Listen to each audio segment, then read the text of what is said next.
Praise the lord. దేవుని పరిశుద్ధ నామానికి మహిమ కలుగును గాక. అనుదిన దైవ కృపా కార్యక్రమం ద్వారా ఈ దినం దేవుని మాటలు వింటున్న దేవుని బిడ్డలు ఆత్మీయులైన మీ అందరికీ పేరు పేరున ప్రత్యేకమైన వందనాలు తెలియపరుస్తున్నాం. నా దేవుడు నిశ్చయముగా మిమ్మల్ని ఆశీర్వదించును గాక.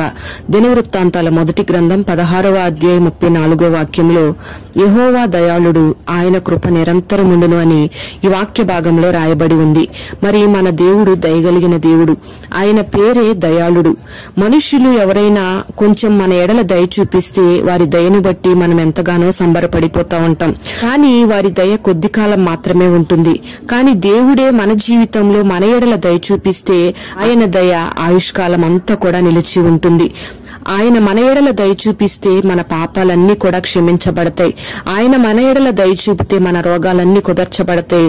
ఆయన మన ఎడల దయ చూపితే మన శాపాలన్నీ కూడా కొట్టివేయబడతాయి. ప్రియ దేవుని బిడ్డలారా, ఆయన దయ చూపితే ఆయన కృప నిరంతరం మన మీద, మన పిల్లల మీద నిలిచి ఉంటుంది.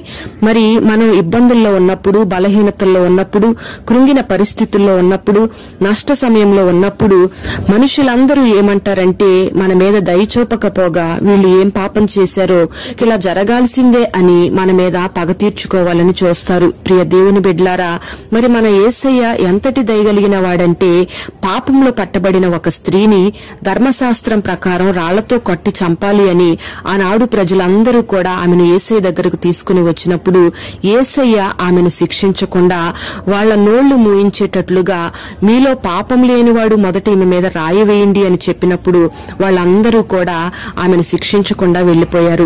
అలాగే యేసయ్య కూడా ఆమె ఎడల దయ చూపించి, అమ్మా నేను కూడా నిన్ను శిక్షించను అని ఆమె పాపాలన్నిటినీ క్షమించి నీ పాపాలు క్షమించబడ్డాయి అని చెప్పి ఆమెను ఇక ఎన్నడూ నువ్వు పాపం చేయొద్దు అని హెచ్చరించి దేవుడు ఆమెను హక్కున చేర్చుకున్నాడు. ప్రియ దేవుని బిడ్డలారా, గమనించాలి, ఆయన ఎంతటి దయగలిగిన దేవుడంటే మనుషులందరూ కూడా ఆ పాపాత్మురాలైన స్త్రీని శిక్షించాలని చూసిన మన యేసయ్య మాత్రం ఆమె ఎడల దయ చూపించి ఆమె పాపాలను క్షమించి ఆమెను శిక్షించకుండా వదిలిపెట్టాడు. ఎందుకంటే మనము ఆయన చేతులతో నిర్మించుకున్న వారం, ఆయన ద్వారా రూపించబడిన వారం, ఆయన రూపంలో ఉన్నవారం. అందుకే మనము కూడా ఆయన సారూప్యతలోకి వచ్చి ఆయన వలె మార్చబడాలని, ఆయన మహిమ ఎదుట మనల్ని నిలవబెట్టుకోవాలని మన పాపాలన్నిటినీ క్షమిస్తూ ఉన్నాడు. మన ఎడల జాలి చేసుకుని మన ఎడల దయ చూపిస్తూ ఉన్నాడు.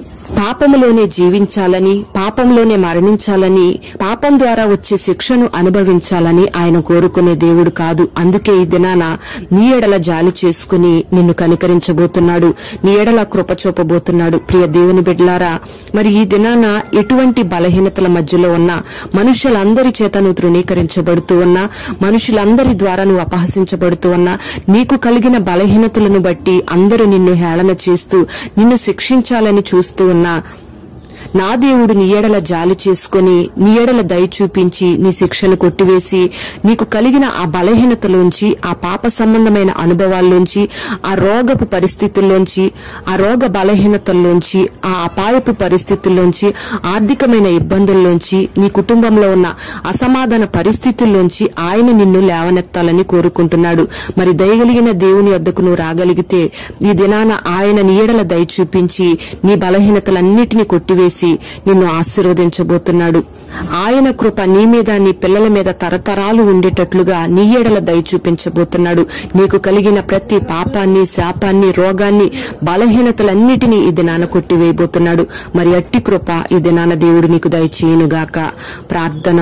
పరిశుద్ధుడైన తండ్రి, ప్రేమ కలిగిన దేవానికి స్తోత్రం చెల్లిస్తున్నాం. ఈ దినాన ఈ మాటలు విన్నని బిడ్డలందరినీ మీరు ఆశీర్వదించండి.